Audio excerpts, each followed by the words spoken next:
Olá, bem-vindo a mais um podcast Comunicação Executiva. Sou Reinaldo Passadori, CEO da Passadori Comunicação, especialista em comunicação. A gente sempre traz aqui pessoas que têm algo muito importante para compartilhar, pessoas experientes, pessoas que têm toda uma bagagem, uma vivência que certamente vai te interessar. Tenho o prazer de receber aqui a Rosângela Pedrosa. Rosângela, seja muito bem-vinda em nosso programa. Prazer é todo meu e ainda mais para compartilhar algo que eu acho fundamental. Então, se prepare, vai ver coisa. Rosângela é daquelas pessoas que dedicam a sua vida para o treinamento e desenvolvimento de outras pessoas. Aquela pessoa que entrega a sua vida ajudando outras pessoas e empresas também a conseguirem um melhor resultado. Faz todo um trabalho de coaching, trabalho de mentoria, enfim. Tem a sua vida dedicada para servir as outras pessoas. Rosângela, ela foi professora, ainda é, né? Professora associada da Fundação Dom Cabral durante muito tempo. Também ela é Professional Certified Coach da ICF, que é a International Coaching Federation. Yeah. Isso, tá certo? Ok. Professora e consultora na área de liderança e também mineira, claro, de Belo Horizonte. Então, dentro desse referencial, tanto claro, vou ler o currículo dela, ficaríamos aqui o tempo todo no programa, mas gostaria que você falasse um pouquinho o que te motiva, o que te nutre para você fazer o que você faz, entregando a sua vida para outras pessoas. Estou muito feliz na sua pergunta. Eu passei por um processo de transformação pessoal muito grande, meio autodidata. Então, vim de uma família mais humilde, não tive muita condição, e eu fiquei encantada com o desenvolvimento que eu tive. No meu LinkedIn está lá um banner: a gente muda para ser cada vez mais a gente mesma. E para ser esse mesmo, eu era uma menina tímida, que não falava nada com ninguém, e quando eu consegui desenvolver, eu fui imaginando quanto potencial a gente tem guardado e que as pessoas não têm acesso. Então, isso me apaixonou muito. Eu trabalhei durante 22 anos na Dom Cabral, gerenciando programas nacionais e internacionais. Isso me fez ter contato com executivos nesse Brasil inteiro. E eu, como gosto de uma boa conversa, uma boa prosa, eu tinha contatos com eles nos bastidores e ficava sabendo as dores e as delícias da profissão, dos desafios do mundo executivo. Então, eu fui juntando tudo isso e comecei a estudar sobre coaching, sobre processos de transformação pessoal. Isso, então, foi me dando uma base muito forte para contribuir com esse desenvolvimento humano. Então, minha paixão hoje é acelerar esse processo de uso do potencial. E do usar o potencial para quê? Para desenvolver a riqueza, a prosperidade, né, nas suas equipes, nos times, nas empresas. Eu adoro o mundo do trabalho. Acho que o trabalho tem um papel na nossa vida muito fundamental. Então, por isso que o meu trabalho de desenvolvimento é para o mundo do trabalho.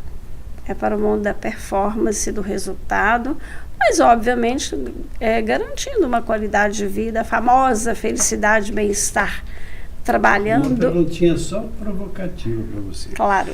Você é daquele tipo assim, workaholic, aquela pessoa que trabalha e destina mais tempo para o trabalho do que para lazer, vida social, vida familiar, etc.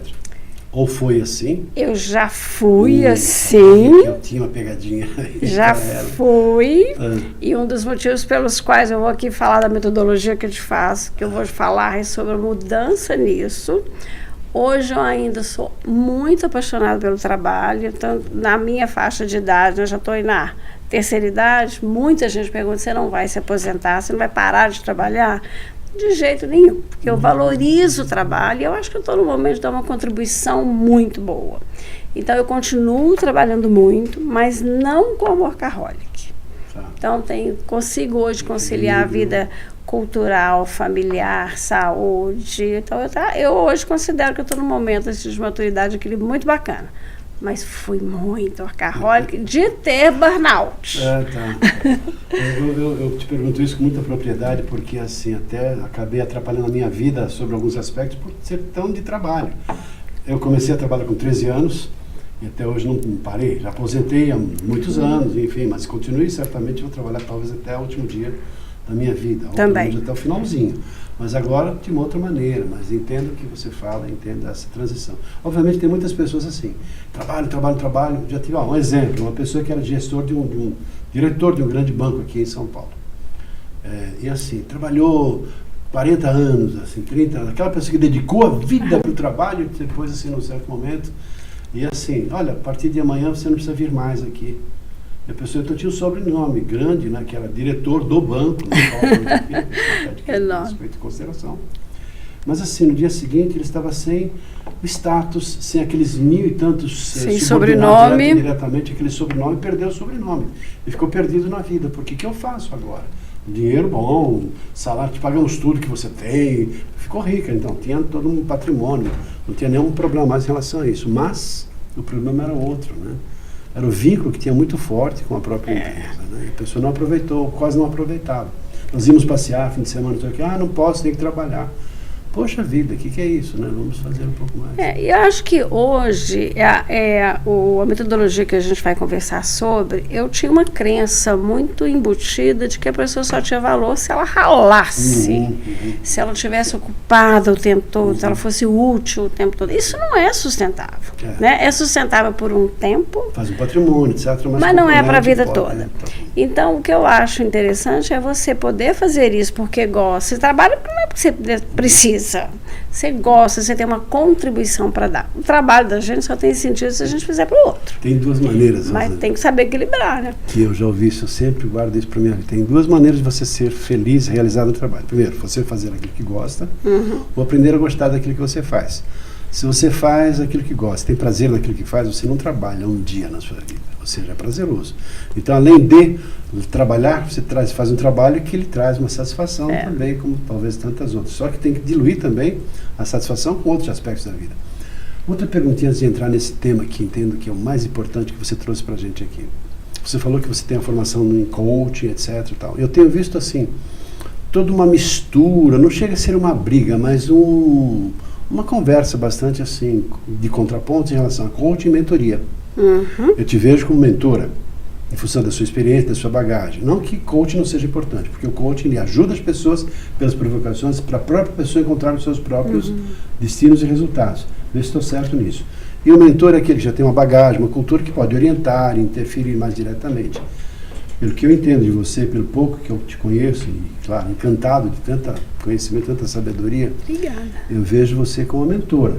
Tem diferença ou não? Qual é a diferença? Tem uma diferença enorme, eu sou mais coach do que mentora. Tá. Nada contra, mas só para questão o que eu falo? Para esclarecer, você está aí nos vendo, qual é essa diferença? Como eu sou lá da International Coach Federation, tenho uma formação, eu já faço parte do conselho da ICF Brasil, o coach, ele, famoso simplificando, ele não dá resposta. Nós realmente temos uma crença, uma experiência que a gente ajuda a pessoa a sair, construir as suas próprias respostas, método socrático.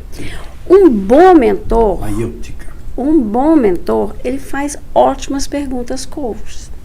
Então, se um bom mentor dá o peixe pronto, faz de uma maneira muito informal, ele não ajuda a pessoa a pescar, a temperar do jeito que ela quer. Então, se ele conciliar a mentoria com o processo de que a pessoa traz e constrói suas respostas, é muito mais poderoso.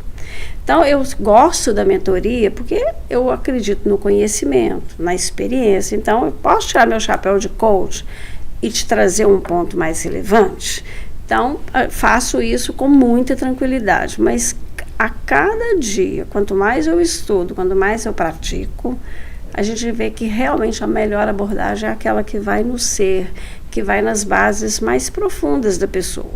Não como num processo de análise ou de terapia, mas que você ajuda a mexer no modelo, famoso modelo mental. Isso é muito batido de falar, Reinaldo, mas é muito importante. A metáfora que eu faço imagina que o cérebro da gente é uma terra seca. Você planta uma semente lá, não nasce. Verdade. Então, um processo de transformação pessoal, você afofa a terra, aí você entra com a semente. Então, por isso que eu acho que eu me sinto mais coach, que eu preparadora de terrenos, né? Eu diria assim. Mas a mentoria é absolutamente importante e crucial. Então, acho que a diferença maior está aí. Eu vejo assim, talvez o que existe é que houve assim, uma banalização. Muita gente que não tem esse preparo do ICF, muita gente que tem assim, mas eu fiz esse cursinho de uma semana, agora eu sou coach, eu sou mentor. Eu penso que não é numa semana, excelente. No fim de semana. Impossível. Você faz um curso, agora fiz um curso, assim, um trabalho intenso, de um final de semana, agora eu sou coach, eu sou mentor, eu penso que não se forja. Essa é a minha luta. Por que eu faço um trabalho voluntário eu fui presidente do ICF Minas 3 anos, estou no conselho da ICF, porque eu queria ajudar o mercado a educar, que um coach bem formado é muito importante. Prática, então, assim, mas não é só tempo e prática, tem muito estudo, tem muita prática, tem muita supervisão, tem credenciais importantes no mercado. Então, assim, quando a pessoa... Tem gente que fala assim, eu não gosto de falar que eu sou coach. Eu falo, eu gosto de falar, mas eu gosto de fazer a diferenciação. Toda profissão, né? Existe coach, porque a gente chama até de profissional. Fica esquisito, né? Médico profissional. A gente não fala isso. Mas coach profissional a gente fala porque ela é nova. Como tem palestrante. É uma profissão nova. Então, assim, tem muita base, tem muito estudo. Então, realmente é banalizado e a gente está fazendo um trabalho para educar o mercado. O próprio mercado acaba expurgando o mercado empresarial já conhece isso bem. Quem fala essa coisa de que coach é assim é porque tem muito pouca informação. É verdade. Né? Agora eu quero fazer a pergunta que entendo que então, vamos vai lá. abrir uma possibilidade. Eu sei que você tem toda uma formação, ela já me contou alguns segredinhos, por isso que eu estou muito curioso e ansioso para que ela fale sobre isso. Mas na verdade é assim, olha só, um preâmbulo, um pequeno spoiler aqui. Ela trouxe esse material de professores da Harvard, onde ela foi estudar e buscar na fonte essas informações sobre um método, um sistema chamado a imunidade à mudança. E é sobre isso que eu gostaria que você falasse agora. O que é esse projeto, o que é esse trabalho que você trouxe de fora e que, obviamente, está trazendo aqui para o Brasil, para todos nós aqui que estamos ansiosos, sempre por novidades. O brasileiro adora novidades, ainda mais quando vem com uma estrutura, com um gabarito, né, desse peso, desse naipe. Apesar que eu falo que é novidade para nós, porque tem 30 anos que esses autores estudam e desenvolvem essa metodologia nos Estados Unidos. Então. Eu tenho 10 anos que eu trabalho com ela, acho extremamente poderosa, extremamente importante em processos de mudança, tanto individuais quanto coletivas. A minha experiência prática maior é individual por causa do coaching executivo, mas você pode fazer em organizações, em equipes. Por que ele tem esse nome esquisito, né? Imunidade à mudança. Assim como a gente tem um anticorpo que nos protege de pegar determinada doença, nós temos um mecanismo, como se fosse um anticorpo, que nos impede de mudar. Então, os autores chamam Robert Kegan e Lisa Lehy, são os dois autores importantes com os quais eu estudei. O que acontece? Toda vez que você quer fazer uma mudança, você pisa no acelerador. Aqui dentro eu tenho um mecanismo interno que é um freio que ele te impede de sair do lugar. Então, quando um carro está freando e acelerando, não sai, desgasta o carro, o motorista e não vai a canto nenhum. Então, essa metodologia, ela se propõe e ela faz isso, ela ajuda a pessoa a destravar, a entender esse pé no freio, que é um mecanismo não percebido, inconsciente. E o que é bacana é uma força que atua para te proteger de uma dor e ela é tida como uma amiga legal. Ela acha que está te protegendo. E o curioso é que assim, como é que eu vou neutralizar a imunidade? Gente, isso é sério. Como é que eu vou combater a imunidade que impede que eu mude? Simplesmente não falar e mude. Não, peraí. Existe assim uma série de limitações que impede que você mude. Então isso vai ter a imunidade. Quais são essas forças que impedem que as pessoas mudem? Além das crenças que você acabou de falar. O que eu acho bacana nessa metodologia, porque não tem nada novo em falar que a gente precisa mudar crença para mudar comportamento. Sim. Mas talvez o projeto seja a maneira como as mudanças se processam. A riqueza para mim dessa metodologia é porque ela é razoavelmente rápida, tanto de descobrir quanto de superar. Não é milagrosa, dá trabalho, mas é muito mais rápido. Nos casos dos autores, tem gente que fala assim, eu trabalhei isso 20 anos em análise e não consegui vencer. Olha. No meu caso, se perguntou se eu era workaholic. Quando eu conheci o Kegan no Rio, ele fez... Kegan, Robert Kegan é o autor. Robert Kegan é o autor do Imunidade. Ele e a Lisa Lehy são os dois autores principais. Quando eu conheci no Rio, que eu fiz o meu sistema de imunidade, eu não tive a dimensão na época, mas a gente consegue identificar essa crença visceralmente. O que quer dizer? Isso é algo entranhado no seu DNA, exagerando. Então, aí você tem um processo de que a gente chama de relacionar-se com a crença, onde você vai fazendo experiências e que você atualiza o seu modelo mental. Mas tem um método para fazer isso. E os autores com pesquisas vão dizer que de 4 a 12 semanas você muda esse sistema. Então, o que me atrai muito na vida é essa vontade de aproximar as empresas e os indivíduos que querem fazer projetos de transformação para conhecer isso. Porque é muito poderoso. Eu tenho experiências maravilhosas de executivos que se deparam com aquilo e fazem uma mudança rápida. Algum caso assim, é o que eu mais tenho. Então, olha, se prepare. Não adianta assim, a teoria é bonita, mas quando traz para a prática, a gente entende um pouquinho melhor e mais facilmente. O desafio de falar dessa metodologia que parece abstrato, né? Talvez mesmo eu contando. Tem uma diretora global, o diretor que me contratou disse a ela: se você não mudar esse comportamento, infelizmente eu não ficarei com você. Olha. Eu que estou te preparando para ser a executiva principal de uma unidade de negócio importante. Você muda ou muda, senão está fora. Foi bacana que ele fez isso de uma maneira muito respeitosa. Ela tinha dor de estômago, e não era por isso que ela estava lá, obviamente, mas que ela era uma líder que destruía o potencial da equipe. Então, só ela tinha razão, só ela falava. A gente quase não conhece gente assim. Não. Quando eu comecei, eu mudei o processo de coaching, já comecei com a imunidade quase que na segunda sessão. Sabe qual que era a crença dela? Ela achava que se ela deixasse a pessoa dar opinião e for uma ideia aceita e aberta, ela não tinha o menor valor. Ela era de uma incompetência absurda e não merecia estar na posição que ela estava. Só que o que é muito importante que a plateia veja é que isso vem da profundidade do ser. É uma coisa muito entranhada nas teias da dinâmica psicológica. Não, e quando sai, tem que sair com a emoção que está trancada, é uma prisão. A pessoa é refém. Então, como ela tinha uma crença que eu só tenho valor se a minha opinião prevalecer, se eu for inteligente, se eu estiver na frente, eu travo todo mundo que quer. Isso foi libertador. O caso dessa menina é muito bacana. Uma diretora, assim, brilhante. Ela foi trabalhando, a gente foi revendo esse sistema de crenças, ela superou o sistema de crenças. No final, eu perguntei, foi meio intuitivo, como é que estava a dor de estômago, e estava a Rosângela. Minha dor de estômago desapareceu. Ela tinha isso, inclusive, com o marido, porque ela que tinha que mandar todas as coisas. Então, é uma coisa que é bom, isso, olha que legal.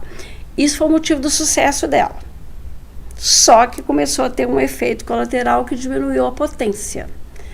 Então, quando ela se libertou, ela deixou de ser importante, de falar as opiniões, não.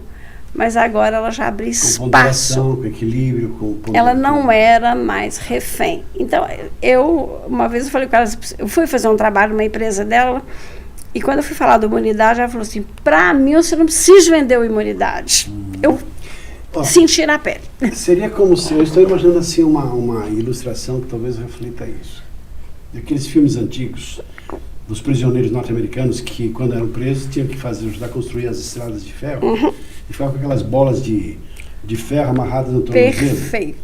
E então, assim, a pessoa, ela vai fazendo, só que ela não pode fugir porque tem que carregar a bola. E quando carrega a bola, certamente, os policiais pegam e capturam a pessoa. Não tem exemplo melhor. Na hora que a pessoa se livra dessa bola, ela fica livre. Ela vai construir a estrada, mas não vai fugir. Ou seja, ela continua sendo ela mesma, só que agora numa outra perspectiva, com outro padrão de consciência. Isso é que eu acho muito bacana, porque o maior medo que a gente percebe no processo de mudança é a pessoa perder a identidade.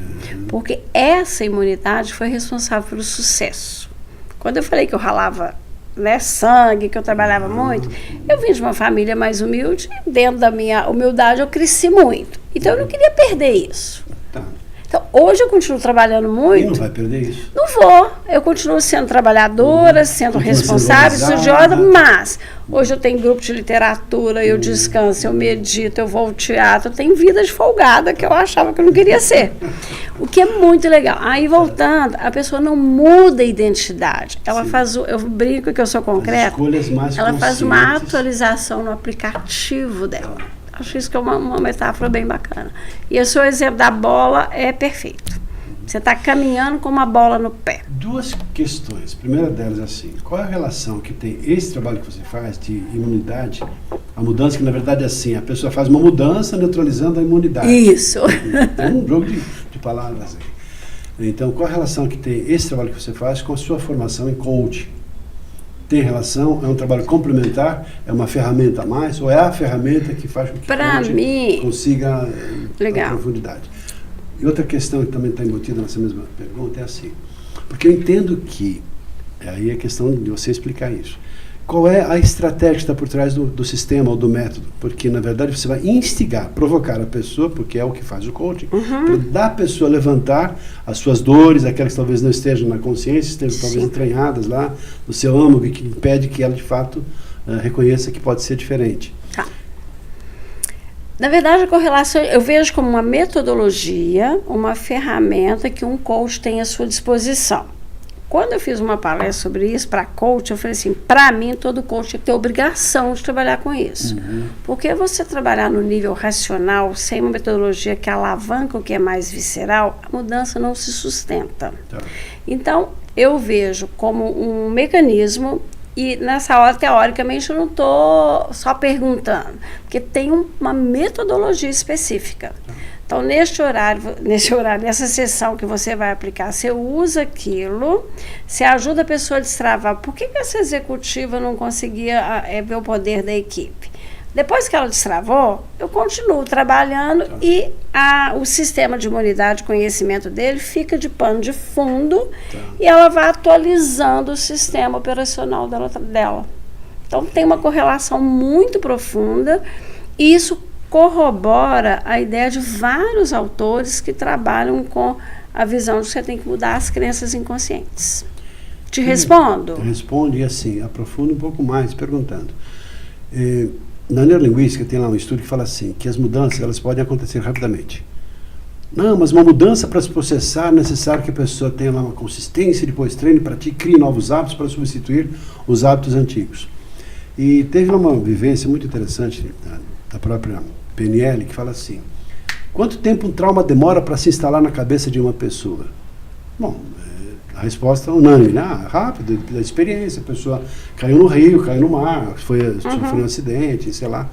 Então, naquele momento se instalou um trauma, ou seja, depois, ao longo da vida, ela vai perceber que uma situação semelhante àquela, geradora do trauma, faz com que na cabeça das pessoas vai acontecer a mesma coisa que aconteceu naquela experiência do trauma, que não necessariamente vai acontecer, mas ela na cabeça dela como ser. E que a pessoa pode, então, se a pessoa... a partir de uma experiência negativa, tem um trauma instalado, ou seja, houve uma mudança bastante significativa, porque não o contrário não é possível de acontecer. E é possível na medida que não tem talvez um antitrauma, uma outra experiência que seja revolucionária, remodeladora, transformadora. Eu entendo que o que você faz nesse trabalho, veja se tem relação com isso, é provocar de tal maneira para que a pessoa, dentro do sistema, em algum momento, tenha um insight para que ela possa perceber que não precisa ser daquele jeito. Ela descobre que existe uma outra forma de agir. E na medida, então, que você reforça isso, com algumas eventuais outras sessões, no processo de continuidade, não tem como não mudar. Tá. Primeira coisa, só eu perceber... colocando aqui no lugar de quem está nos assistindo, legal. Poxa vida, é tão interessante isso. De que maneiras eu talvez possa aplicar, porque eu vou deixar no final um contato aqui da Rosângela, caso você tenha interesse em conhecer um pouco mais sobre esse sistema que ela trouxe lá de fora, e certamente ganhando espaços aqui no Brasil. Só perceber não é suficiente. Eu acho uma das coisas muito bacanas, muitos autores falam assim, primeiro passo da mudança, para você mudar você tem que perceber. Sim. Só que perceber só não é suficiente. Sim, essa metodologia começou com obesos e cardíacos, só para você ter uma ideia. Por que a pessoa, o médico fala, você vai morrer se em 6 meses você não mudar o hábito? Você acredita que só 1 em cada 7 mudavam? E os outros morreram. Se não morreram, tiveram muito próximo. Então, esses autores foram pesquisar isso. O cara sabe que precisa mudar, sabe o que provoca a doença e continua na doença. Então, eles descobriram um jeito que ele descobre por que ele sustenta aquele comportamento inadequado e depois ele precisa aprender a atualizar o seu sistema. Então, é razoavelmente rápido, né? Eles falam, a pesquisa desses autores é que de 4 a 12 semanas você consegue mudar. E eles têm casos muito bacanas, mas com uma sustentação. E aí eu uso a musculação. Você não ganha músculo se você não for na academia. O que é bacana nessa metodologia é que é uma musculação razoavelmente simples. Então, assim, não é uma mudança imediata, o insight ajuda muito, mas não é suficiente. Que interessante isso, né? E assim, queria também deixar uma outra questão. Um spoilerzinho assim, de como é que é o sistema? É assim, por perguntas e respostas, você pede para a pessoa pular na piscina, ou pular de prédio. Você está falando do sistema de descobrir ou de do processo, superar? Sim, do processo? Como é que a pessoa faz aí essa estrutura? O sistema de descobrir é uma metodologia passo a passo, que a gente é treinada para fazer. Sim. Os autores ensinam no livro deles, Imunidade à Mudança. Então existe um livro que fala sobre nada. Está em português? Tem em português? Está em português. Tá em português. Só que ler sobre isso não é passar sobre isso. Então, assim, e tem que ter muita experiência, porque se você lê lá, um coach vai lá e lê, um psicólogo vai lá e lê. É fácil, mas é difícil de você fazer isso. Então, esse é o processo. E a sustentação, que é como é que ele relaciona-se com a crença. Como é que você relaciona com um petzinho seu? Você tem que viver, você tem que conviver, seu dia a dia. Então, o relacionamento com a crença é: você vive, vai lá, experimenta, volta e analisa o que você pensa, o que você sente, os impactos. Então, você vai construindo uma nova conexão cerebral, uma nova verdade cerebral. Então, esse processo eu recomendo terminantemente que seja feito por um especialista. Porque é uma intervenção poderosa, tem profundidade. Com CEOs, com diretores. Eu já fiz, já trabalhei com colegas que fizeram com alguém aqui e eu tive que refazer. Não é porque é porque eu estudei muito, eu tenho uma experiência muito grande. Então, quando eu discordo dos autores, quando eles falam no livro, você que é gestor, você que compra e aplica em você. Eu não acho que faz o mesmo impacto. Então, precisa de um trabalho mais profissional. Mas que o investimento acaba sendo muito menor. Você vive com uma crença 20, 30 anos te limitando. Você conseguir em 3, 4 meses superar para sempre, é imbatível. Última pergunta. Vamos lá. Nós temos o nosso tempo, infelizmente, aqui. Uma conversa, se deixar aqui, a gente fica a tarde inteira aqui conversando, que para mim é certamente muito prazeroso. Espero que para você também que esteja aí nos vendo. Esse é um trabalho para ser aplicado individualmente ou pode ser aplicado num grupo, numa equipe, por exemplo, de uma organização que tem lá uma turma, uma equipe, um grupo que não está alinhado, tem lá algumas crenças limitantes, algumas dificuldades? Ótima pergunta. A Brené Brown, que é famosa aí, né, na questão da vulnerabilidade, a Lisa Lery construiu o mapa de imunidade dela em 2 podcasts, se o pessoal acha, na rede. Então, ali ela fez individual, o que impede, por exemplo, a Brené Brown de fazer uma mudança. Ela tem uma equipe. Eu não sei se elas prosseguiram. Então, a gente pode fazer o mapa de imunidade da equipe, mas primeiro passa sempre pelo individual. E, por exemplo, uma equipe quer ser inovadora. Então, a gente faz de cada um dos membros e aí nós vamos trabalhar a questão de ser inovador, constrói o mapa do time. Quando eu fui lá estudar com esses professores, eles deram um exemplo de um processo corporativo, onde eles fizeram um processo de mudança na ATT, aplicando 60 mil mapas. Então, ele pode ser feito individual, em equipes e organizacional. Eles têm um livro sobre mudança de cultura, a trabalhar com a organização como um todo, usando essa metodologia. Mas você tem que ter um time muito grande, obviamente, para fazer isso de uma maneira integrada.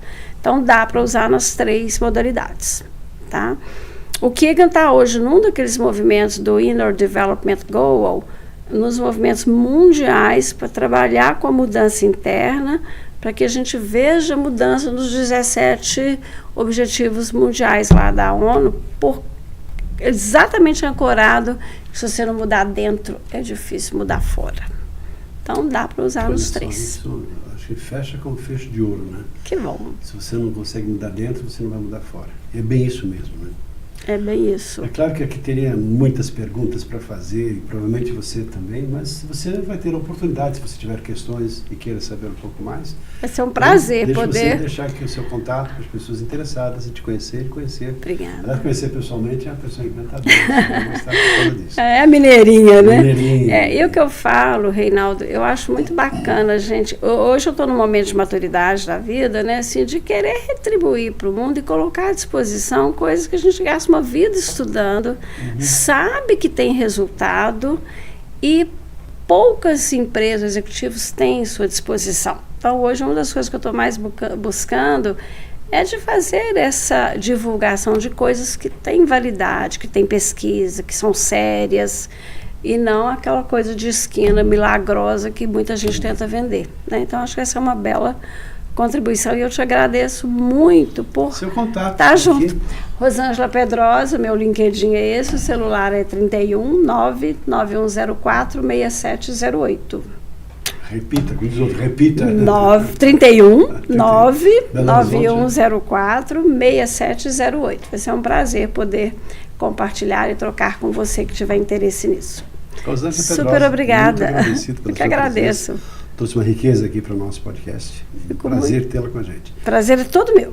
Tá bom, a casa é sua. Sempre que quiser trazer alguma novidade, uma coisa. E Minas também é sua casa. E para você, fica um Obrigada. abraço. Espero que tenham gostado desse nosso Muito programa. obrigada. Daqui com a Rosângela. E por que não, né? As mudanças estão aí próximas da gente. E às vezes um cutucãozinho, um empurrãozinho. A pergunta é, por que não? Fica um abraço e até o nosso próximo programa. Até lá.